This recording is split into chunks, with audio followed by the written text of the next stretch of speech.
Watchers are the most common type of tiny spook, with the group primarily consisting of watchers and their variants, and are also classified to be cozy dwellers. Watchers are defined as being small, curious spooks that live in groups and dwell in small rooms or passageways, most often in those of older homes. They watch humans through cracks or vents in the walls and floors, or open spaces in the ceiling. At night, when everyone is asleep, watchers will come out and eat the crumbs and leftover food.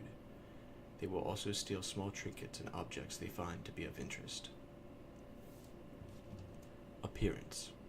Watchers are usually 3 to 7 inches tall, the tallest of them rarely reaching 12 inches in height. Their appearance varies greatly between each one. It is said that no two watcher looks the same. However, this statement does exclude the existence of twins, which are rare sibling watchers that almost never leave each other's side.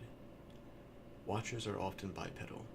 Most of them have human-like body structures. Even so, watchers can have almost any appearance: skin type, coloring, patterns, etc., and body type, amount of body parts, etc., so long as it makes sense with their physical abilities. Because they are land-bound, watchers will not have bodies designed for flying or swimming, and will always have at least one leg. This does not mean they won't have physical appearances that are associated with flying or swimming, such as wings or fins.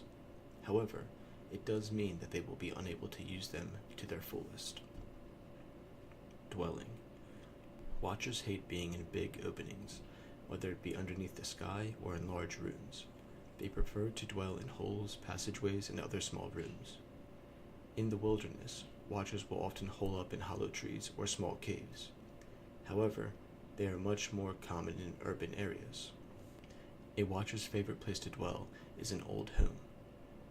They make their nests in the walls, floor, or attic of the building, forming small colonies with each other until they are found and chased out. Habits. Watchers are nocturnal and very quiet during the daytime. However, at night, they can be heard running through the walls and in the ceiling. They will watch people through cracks in the walls, floors, and ceiling, or through any vent or opening they can find. When the owners of the home go to sleep, the watchers will come out of hiding and explore the rest of the house.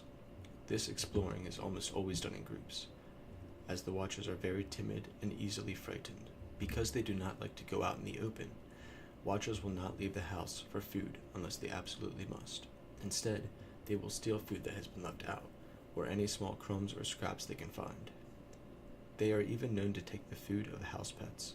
However, because they usually do not move into homes that do have pets, this is not common. Watcher colonies will usually pick one spot in a house to make their nest. This place is usually in the quietest spot of the house, such as the attic or walls of a spare room. They will gather objects of interest from around the rest of the house and store them in their nest. They will also steal old clothes and blankets to take to their nest for bedding. Watcher colonies that are proactive will also create food storages from things found around the house or surrounding area, gathering food such as nuts and seeds that will not quickly expire. Signs. Watchers are not very good at hiding their presence and can be noisy at times. Keen humans will often notice these spooks watching them or notice their thievery.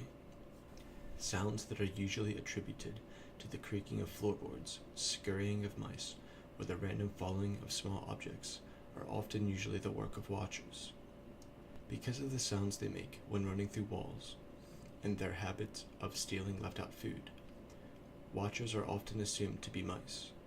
Some people will set traps and attempt to catch these mice, but because the watchers hold some intelligence, they will steal the food without getting caught. Because they can be so clumsy, they try to live in the homes of the elderly, as they have weaker senses and cannot easily notice them. Even though watchers can be a bit of a nuisance to some, they are mostly harmless. In fact, their presence can also be a reassurance. If a home is infested by watchers, one can be sure that it is safe from other threats, as watchers will not move into a dangerous home and will quickly leave if a lasting threat does arrive. If a previously watcher-infested home becomes quiet, the owners should be on guard that something dangerous, such as a lurker, may have arrived and killed or chased out the watchers.